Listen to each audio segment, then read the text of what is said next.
Hello, good day. It's been a while since we actually had this meeting. So, as we know, we are grateful for all of you who are subscribing at News for Show.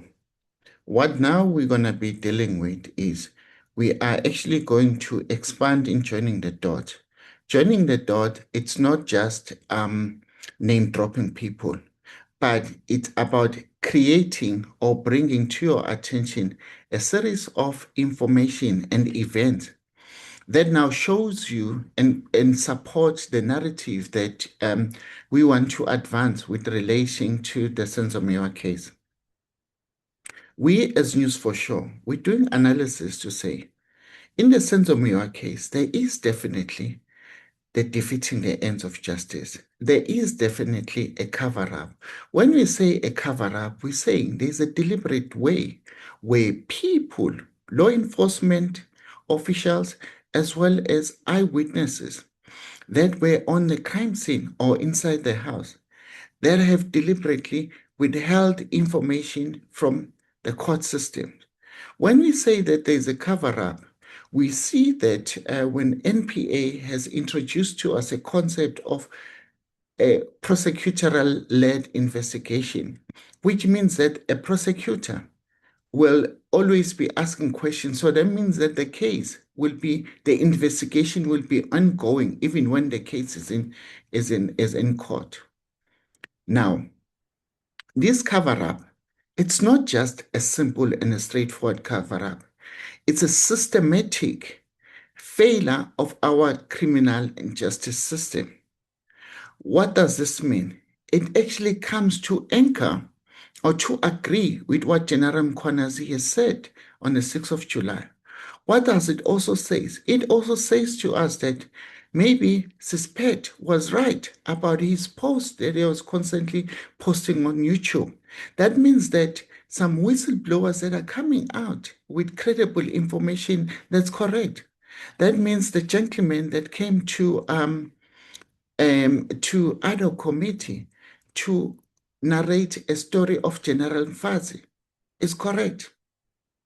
That means this cover-up is state-sponsored cover-up. When you say state-sponsored cover-up, it means that our tax money as South Africans are being used to do things that is actually going to harm the country, to do something that is tantamount to corruption.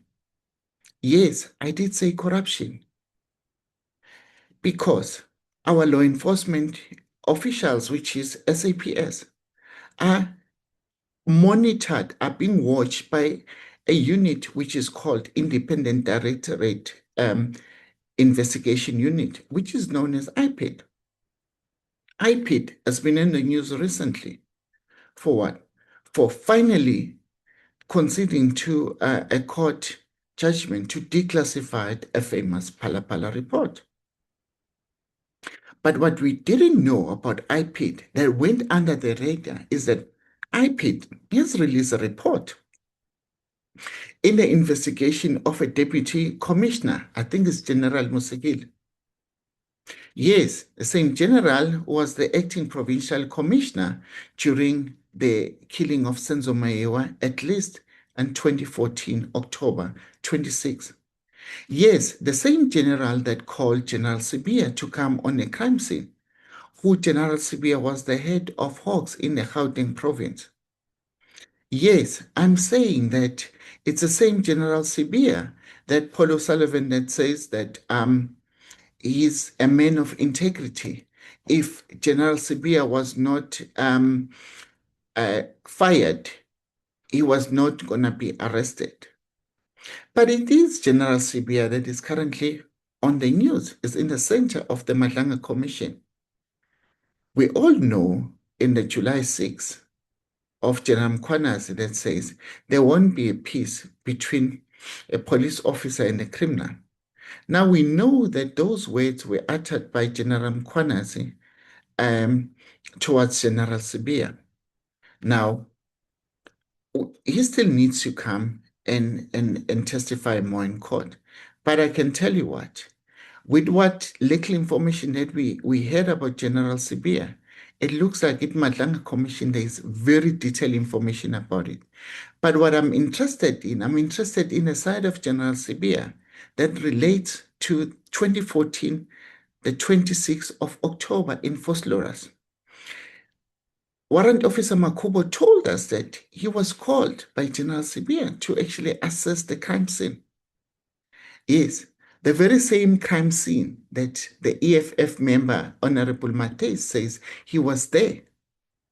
Let me just remind you what I'm saying. So if there were two witnesses, well, at least one who was just an ordinary citizen who knew the family, and they arrived there and no police stopped them. They walked through the door, through the kitchen, turned left and went into the bedroom. No one asked them any questions and the scene was not secure. What would you say to that? After the cordoning off of the scene, no one can cross the line. But so I don't. If there was, and what if it was I was one of those two people who got access? Nobody. Before the cordoning off of the scene. Yeah. Before the cordoning off of the scene. The police, there were a lot of police there. And I hate to bring myself and make this matter about me, but this issue of the crime scene being contaminated is very serious. And I went there along with a friend, but that person will have to come forward. And we probably got there at about 11 o'clock. About 11 p.m. After we've been told. Nobody asked us who we were. We literally walked in. We walked through the kitchen. That place was thick. There was not a trace of blood. Nobody stopped us. And we went to go and sit in the room with the baby and the kids. That's what happened. I was not there. I'm not saying you weren't, but I'm saying when you got there, the scene was secure. Yes. And nobody was allowed in and out. And I'm saying that I'm one of two people that I know for sure that went there. So that scene was contaminated. So you satisfied as you were head of detectives, you were the acting national provincial commissioner at that time. And you said you were satisfied that forensic had done a proper investigation. With what was presented, I said, when I arrived, I was briefed what was presented. And if I was aware that Well, guys, I got you there. You thought that I'm recycling content. Definitely not. I'm joining the dot on a different angle there. Honorable Matthys, she is politely telling the general that you are lying. Basically, that's what is happening. She is politely telling the general that you are lying. This is one of the things that we're going to have to deal with it today, because it's the same information that you'll hear later on when there's a conversation between the general and as well as Honorable Sauls. But I've just forwarded the clip. On the scene, I could have requested a statement if you have. I didn't know that there was an issue around the scene. So when I arrived there, I would have thought that's why I asked where the forensic had completed. And I would have been shocked if they would have completed it in such a short period of time, given that the place was very clean. There was not even a trace of blood that we saw visibly. So I would have thought that if that was the case, they would have to do some other forensic cleanup to see where the blood was removed or whatever. But I don't have experience in that, but I'm just imagining from what I've watched on crime scenes that or crime TV, rather that's what would happen. I'm not saying that is what would happen. I wonder what you have said to the team to allow you in. They did, that's my point. No, I just want to correct. I'm not lying. And it's not correct, but because you are mentioning it, I think from time to time, with the challenges, we take the gaps, we go back and we teach our teams, because education happens from time to time. And it was a mistake if you were allowed to be on the crime scene when the scene was cordoned off. Actually, if you were not related, if you did not say you were related to the family, what was coming next was the arrest for contamination of the scene. It is what was supposed to happen. But I didn't force. But you see, guys, this is what I'm telling you. I want to bring context, because if the general is talking tough, or the general is threatening an honorable member in parliament, but now then the question you should be asking that, but wait a minute, how come her statement and General Sibiya's statement are not in a docket, which is 636? I am sharing this information with you, good people, so that you can understand how the mainstream media is deliberately concealing information from us. How the mainstream media, especially Newsroom Africa, that is spreading a narrative about Ntanzi that they want people to believe. It's an incorrect narrative. I believe that Linda Mnisi has not even played this. He has not even commented on this thing. I believe that Linda Mnisi has never even questioned why why Brigadier Kininda has not even got a statement from General Sibia as well as General Musekile. Was my help on there? I didn't know. Honorable But Sons. that's fine. If you'll have to arrest me, I will explain. Okay. But Chair, I'm begging you, but this is in relation to something that's very important. Honorable Souls. Yeah, but it's a question of clarity, please. It's just about, please, I'm begging you, Chair. It's a question of clarity on the testimony that Lieutenant General gave on whether she sent an email to the Gauteng Health MEC about recommending Paul O'Sullivan. It's something that is very important, and I have an email that I would like to. And guys, another name, Paul O'Sullivan, that pops in. To submit to, but before I do that, we don't want to arrest the witness. So it must go through the evidence leaders, so Lieutenant General can comment on the email. Okay. Can I forward the email to our WhatsApp group as, what would you like me to do, Chair? Can you give guidance? You have not, Send an email. you have not Yes, please sent, remember. you have not sent it. No, I haven't, because I needed guidance. It's a Yeah. screenshot of an email because Lieutenant, Commissioner, listen to me. Honorable Kusano asked about an email. So let's initially, let's Lieutenant leave General said let's leave by she doesn't remember. let's live by our decisions and our customary practices. And you know the matter that we are dealing with was suggested by you, how we must process it. Yeah, that's what I'm saying. I want to send it to the group. I don't want to Yeah. waste it now. If you had intention to ask, you were supposed to Just have got done it it. now, like literally. And you do it immediately when we are listening to Honorable Souls will come No, back. we didn't have it then. I wouldn't have done that. Yeah, but now do that process. We listen to Honorable Souls. Okay, thank you. Thank you, Chair. General, just for clarity on the questions I asked you about the statements you made under oath on your experience at Macro, is TSM 10, do you confirm that it is your statement? Preference? Yes, TCM 10. Yes, It is your statement. yes. Now, good people, just a reminder, this is directly related to the Macro case. Just hear this conversation. General, TCM 10, your statement is different than the type statement. In content. Are you asking a follow-up question, Honorable Souls? No, sir. Are you raising a new matter? No, sir. Remember, part of my initial questioning was that the general submitted these statements, 200 and one printed. And I said it was 3 different statements. The general said it was the same statement in content. It was just one was handwritten, the other was typed. So you are clarifying Now clarifying. the point that you earlier asked. Yes, sir. Go ahead. You are allowed. Thank you, Chair. You don't have to justify yourself anymore. All right. Guys, you see now, this is what I was actually trying to bring to your attention, is that this is a conversation that is between Honorable Souls as well as the general. Now, what we didn't know at the time, at least, or what was known, is that the IPID report was already out. And we heard that the general actually was very economical with the information. Now, I'm not sure if you can see my screen, but this is in connection with the Macro report, with the Macro incident.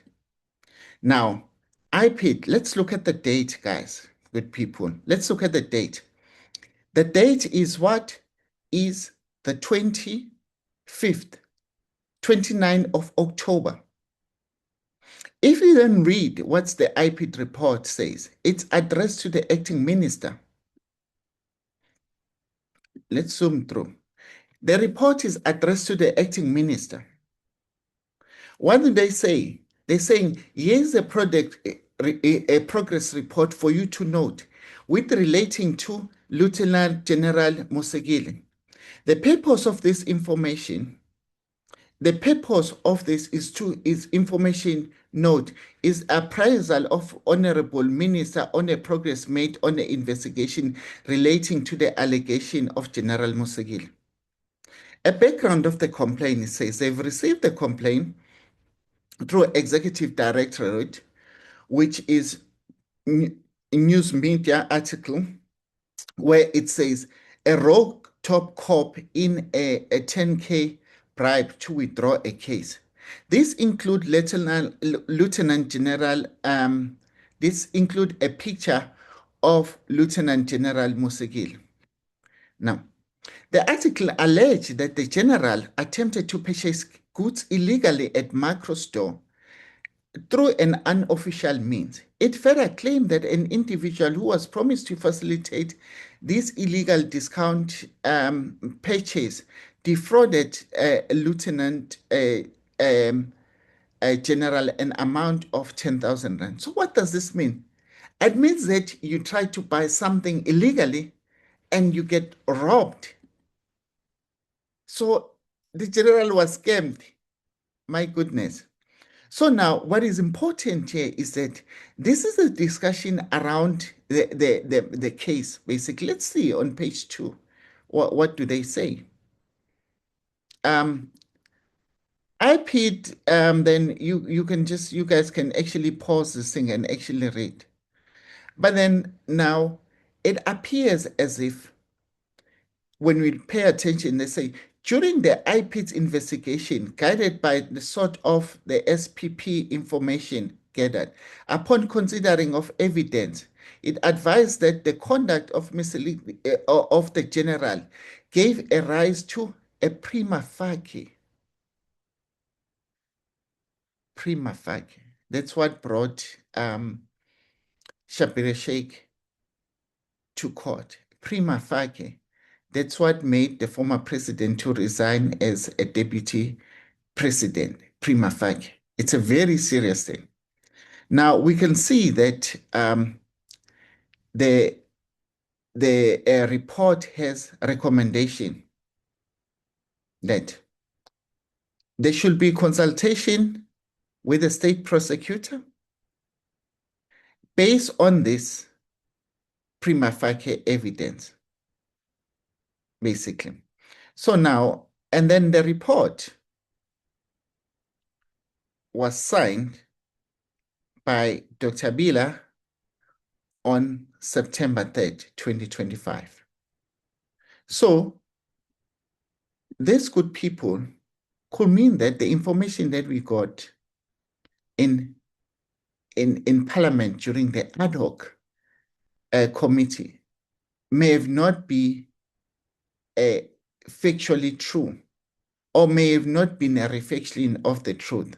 But let me just remind you guys of this conversation between the general as well as Honorable Sauls, so that you can join your own dots and understand what IPID is talking about here.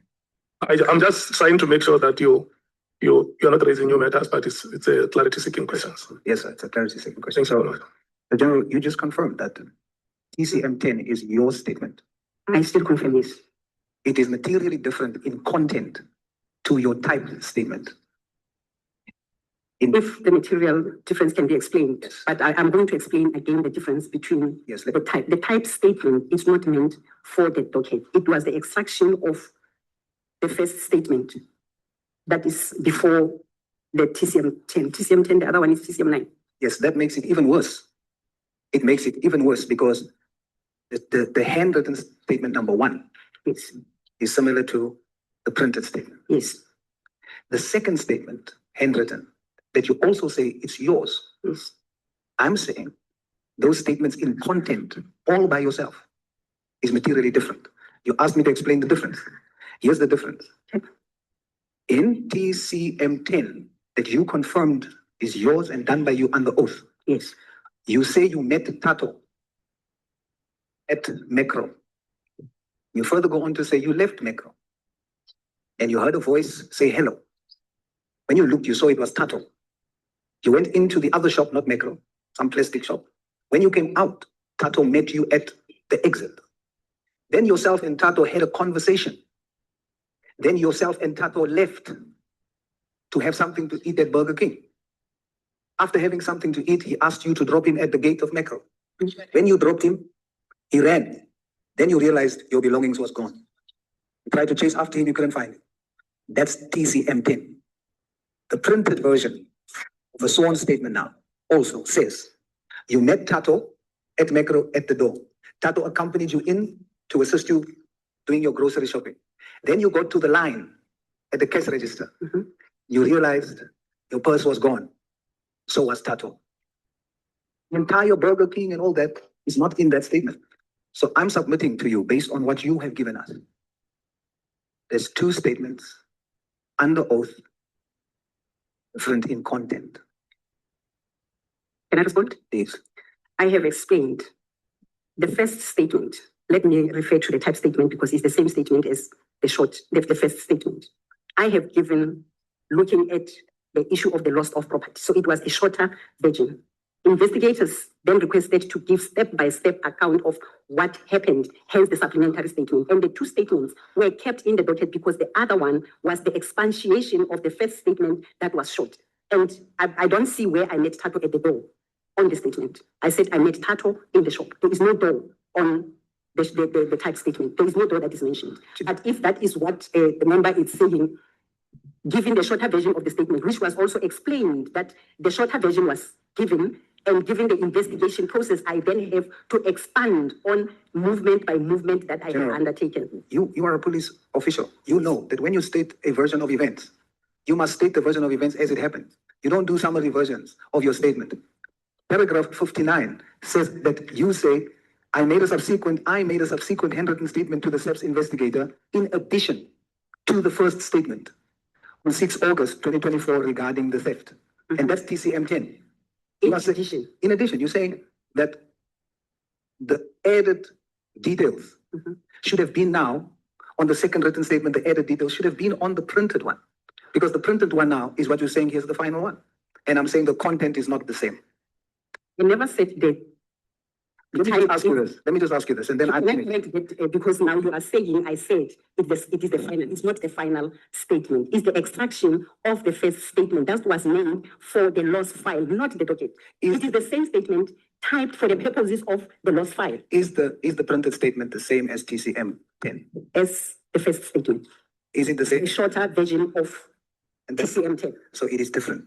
It's not different. It is. The second statement was expanding on the movements that I have taken from arrival to the time that I realized the loss. And that should be the one statement, because that's the complete version of what happened, because you're explaining the crime or whatever the case may be. Yeah. That should be the version. But then you give a different version. Honorable Souls, let's get it's not can we get your response? Yeah, it's not a different version, Chairperson. It is the first statement that was short, that was just reduced in typing. It was the same statement.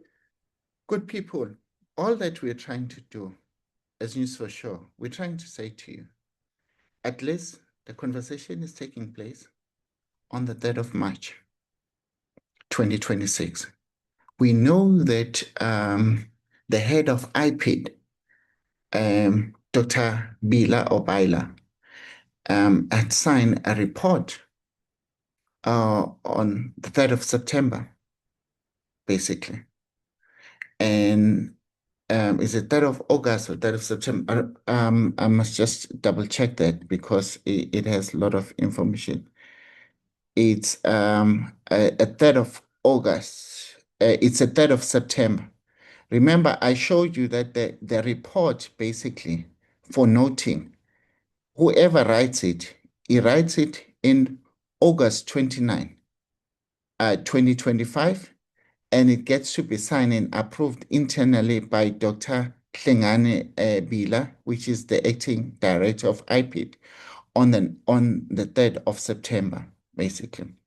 So what are we trying to say is that at least here, during this conversation between the General and Honorable Souls, information was already out there that IPID has already found that the General there is a prima facie information about this. Now, we did say to you that we're joining the dot about the cover-up of information. Now, since the Miwa case, it's been over 10 years. No information. And people are not coming up with the truth. Now, the very same acting provincial commissioner has not come up with the truth to explain what really happened on the case. We had an honorable member of EFF saying this is what happened. We had this interaction, the general with Honorable Souls on my previous video. Clearly, you see that with regards to Senzo Moyo case, there's cover up. So there's cover up then on his alleged investigation with the macro incident, which has not been shared publicly, but the report is publicly available. And then now the question that we need to ask, we know that the suspended provincial commissioner of Mpumalanga has said people have misled a national commissioner. Certain information has not been communicated with the commissioner. They spewed lies about him to the commissioner. But then now the commissioner has not provided the suspended PC of Mpumalanga to state his case, to state her case. Now, is it another incident where IPID and the minister have shared information with General Masemola? The question is, what has General Masemola done with these IPID findings? We know that General Masemola acted swiftly with few elements of accusation with relating to General Sibiya. I don't see anything wrong with him also acting firmly with relating to this matter of this general. Good people, we said that we're joining the dot. We want to bring all the information together so that it will start to make sense. I thank you.